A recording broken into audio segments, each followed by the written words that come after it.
इससे पहले वाले वीडियो में प्रिय विद्यार्थियों हमने अपर्दन चक्कर की सामान्य जानकारी के बारे में अध्ययन किया था। अपर्दन चक्कर क्या है, विभिन्न विद्वानों ने अपर्दन चक्कर के बारे में बताया है।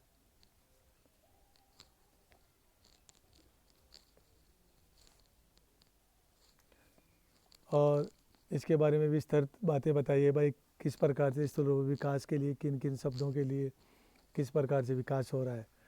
आज हम इस वीडियो में विलियम मॉरिस डेविस ने जो अपर्दन चक्कर की संकल्पना दी है उसके बारे में विस्तृत अध्ययन कर रहे हैं। विलियम मॉरिस डेविस ने 1899 में भौगोलिक चक्कर की संकल्पना का प्रतिपादन किया और उन्होंने बताया कि भौगोलिक चक्कर समय की वह अवधि है जिसके अंतर्गत उत्थित भूखंड अपर्दन के प्रक्रम द्वारा प्रभावित होकर एक आकृति विहीन समतल प्राय मैदान में बदल जाता है।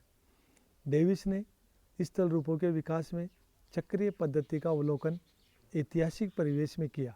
उन्होंने माना कि स्थल रूपों के निर्माण तथा विकास पर संरचना, प्रक्रम एवं अवस्था का प्रभाव होता है। स्थल रूप, संरचना, प्रक्रम तथा समय का प्रकार्य होता है। इन तीन कारकों संरचना, प्रक्रम तथा समय अवस्था को डेविस के त्रिकूट ट्रायो ऑफ डेविस के नाम से भी जाना जाता है। डेविस का मुख्य उद्देश्य स्थल रूपों का जननिक तथा क्रमबद्ध वर्णन करना था। उनके द्वारा प्रस्तुत भौगोलिक चक्कर स्थल रूपों के निर्माण से संबंधित सामान्य सिद्धांत नहीं है। उनका सामान्य सिद्धांत यह है कि स्थल रूपों में समय के संदर्भ में क्रमिक परिवर्तन होते रहते हैं। इन्होंने कुछ मान्यताएं मानी है जिनके आधार पर अपना सिद्धांत प्रतिपादित किया है। सिद्धांत से पहले इसकी ये निम्न 4 मान्यताएं हैं। प्रथम मान्यता है कि प्रमुख मान्यता स्थल खंड के उत्थान की दर एवं अवधि से संबंधित है, जिसमें उत्थान अल्पकाल में त्वरित गति से होता है तथा उत्थान के पश्चात दीर्घकाल तक स्थिर दशा रहती है। डेविस के अनुसार परिस्थितिवश मंद गति से भी उत्थान संभव है। जब तक उत्थान समाप्त नहीं होता अपर्दन प्रारंभ नहीं होता है।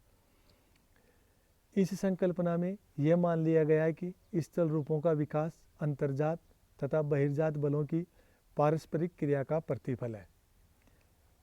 इस संकल्पना में स्थल रूपों का क्रमिक विकास होता है, जिसके अंतर्गत पर्यावरणीय दशाओं में परिवर्तन के अनुकूल धरातलीय स्वरूपों का व्यवस्थित क्रम उत्पन्न होता है। यह भी मान लिया जाता है कि सरिताओं में निम्नीकरण तब तक चलता रहता है जब तक कि परिवर्णित या क्रमबद्ध दशा प्राप्त नहीं हो जाती। इस स्थिति की प्राप्ति के पश्चात नदियाँ पार्श्विक अपर्दन द्वारा अपनी गाठी को चौड़ा करती है। डेविस महोदय ने अपने चक्कर को एक आरेखीय प्रदर्शन के द्वारा समझाया है। ये डायग्राम बना हुआ है जिसमें इन्होंने OX आधार तल पे समय को लिया है और OY जो लंबवत है उसके ऊपर इन्होंने ऊंचाई को लिया है। जैसे जैसे युवावस्था में हम देखते हैं, डायग्राम में बता रखा है, मुख्य गाठियों की ऊंचाई कम और उच्चतम विभाजक B और C के द्वारा बता रखा है। ये युवावस्था में स्थलभाग ऊपर उठ रहा है, फिर प्रौढ़ावस्था में अपर्दन उत्थान रुक जाता है, अपर्दन प्रारंभ हो जाता है, लेकिन शिखरों की ऊंचाई कम या धीमी गति से घट रही है, जबकि तली की ऊंचाई तीव्र गति से घट रही है। और तीसरी अवस्था में वृद्धावस्था में शिखरों की ऊंचाई उच्च भाग में और निम्न भाग दोनों में तीव्र गति से घट रही है और अंत में स्थलभाग समतल प्राय मैदान में बदल गया। ये डायग्राम के द्वारा इन्होंने समझाया। डेविस ने अपर्दन चक्र की संकल्पना के आरेख में प्रस्तुत किया, जिसमें नीचे की रेखा निचला वक्र और ऊपर की रेखा ऊपरी वक्र ये दोनों बता रखे हैं। निचले वक्र से सरिता मार्ग तथा सरिता की दीर्घ परिच्छेदिका का बोध होता है, जो सरिता अपर्दन को प्रकट करता है। ऊपरी वक्र से क्षेत्र की भौम्याकृति की दशा का बोध होता है। और ये जो मैंने अभी आपको समझाया, OX पे इन्होंने आधार तल पे इन्होंने समय को लिया है और OY पे इन्होंने ऊंचाई को प्रदर्शित किया है। BC रेखा द्वारा प्रारंभिक औसत उच्चावच, जो B और C रेखा है उसके द्वारा प्रारंभिक औसत उच्चावच को, तथा EF अंतिम अधिकतम उच्चावच को प्रकट करती है। इन्होंने इस डायग्राम के द्वारा 3 अवस्थाएं मानी है और अपने चक्कर को 3 भागों में बांटा है। प्रथम भाग में इस स्थलखंड का उत्थान प्रारंभ होता है। यह उत्थान 0 स्थान से प्रारंभ होता है, जो डायग्राम में भी बता रखा है 0 के द्वारा, जिसे OC तथा OB रेखाओं द्वारा दिखाया गया है। इस अवस्था में अपर्दन का पूर्णतः अभाव रहता है, अतः ऊंचाई और उच्चावच दोनों में वृद्धि होती है। BC रेखा द्वारा प्रारंभिक औसत उच्चावच के स्वरूप का प्रदर्शन हो रहा है। प्रारंभिक उच्चावच का अर्थ इस स्थलखंड के ऊपरी वक्र तथा निचले वक्र के अंतर से है, जो B और C के द्वारा दर्शाया गया है। द्वितीय भाग रेखा चित्र में द्वितीय भाग को AC द्वारा प्रदर्शित किया गया है, A और C भाग के द्वारा।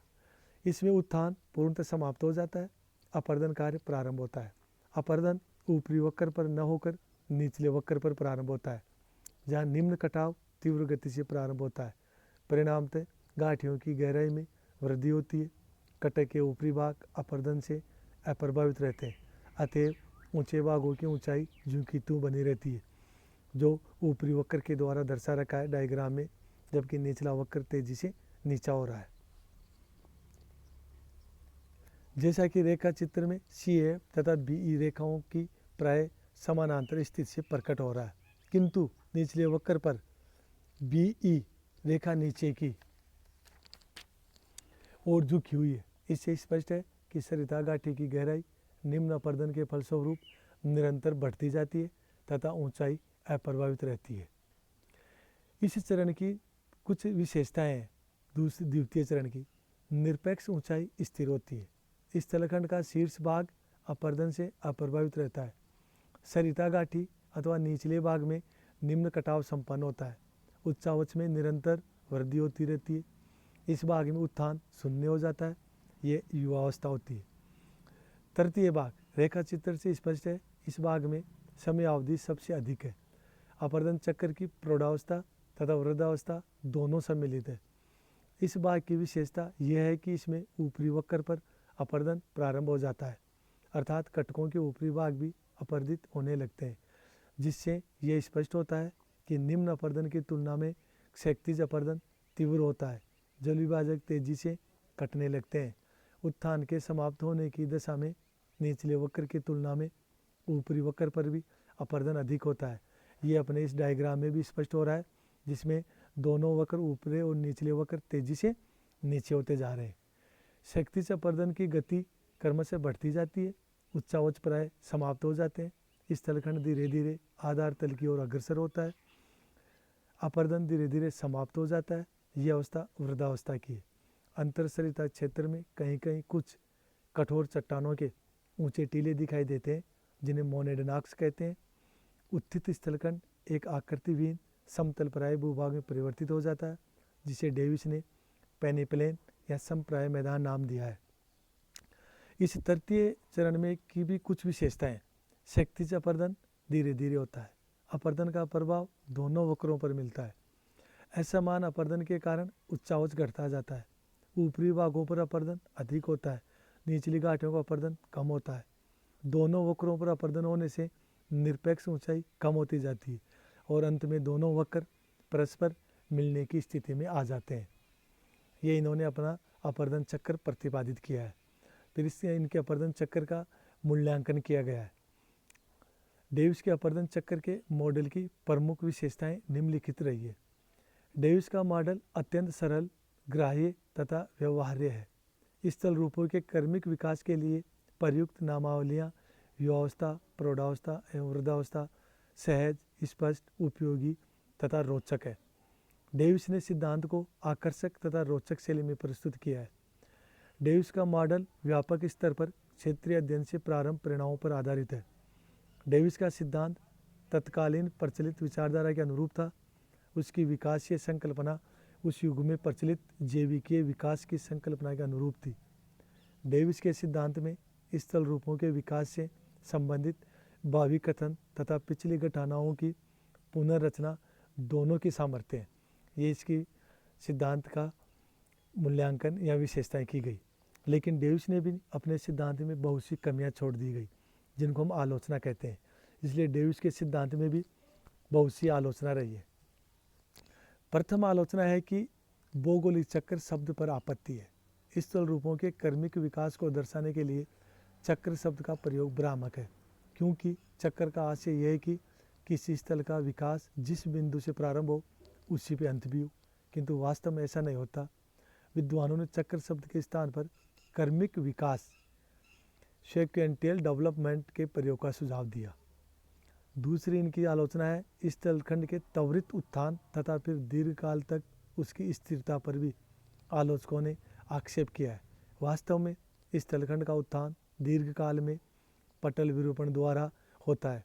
प्रकृति में आकस्मिक तथा निरंतर परिवर्तन होते रहते हैं। सर्वाधिक आपत्ति उत्थान एवं अपर्दन की प्रक्रिया पर है। डेविस ने उत्थान तथा अपर्दन को अलग अलग माना, जबकि वास्तविकता यह है कि प्रकृति में ऐसा संभव नहीं है कि अपर्दन उत्थान की समाप्ति की प्रतीक्षा करे। वास्तव में उत्थान के साथ ही अपर्दन भी शुरू हो जाता है और चक्र का प्रारंभ पहले से स्थित स्थल पर मानना उचित नहीं है।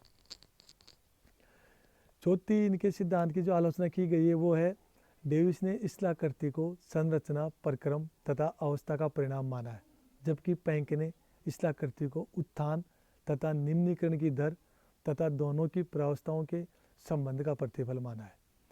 ओमाल के मत में डेविस ने अपर्दन चक्र का अति साधारणीकरण कर दिया है, जो अनुचित है। डेविस ने संरचना की भिन्नता को ध्यान में रखकर केवल सामान्य रचना वाले भाग में पूर्व उत्थान मानकर अपर्दन चक्र की व्याख्या की है, जो कि त्रुटिपूर्ण है।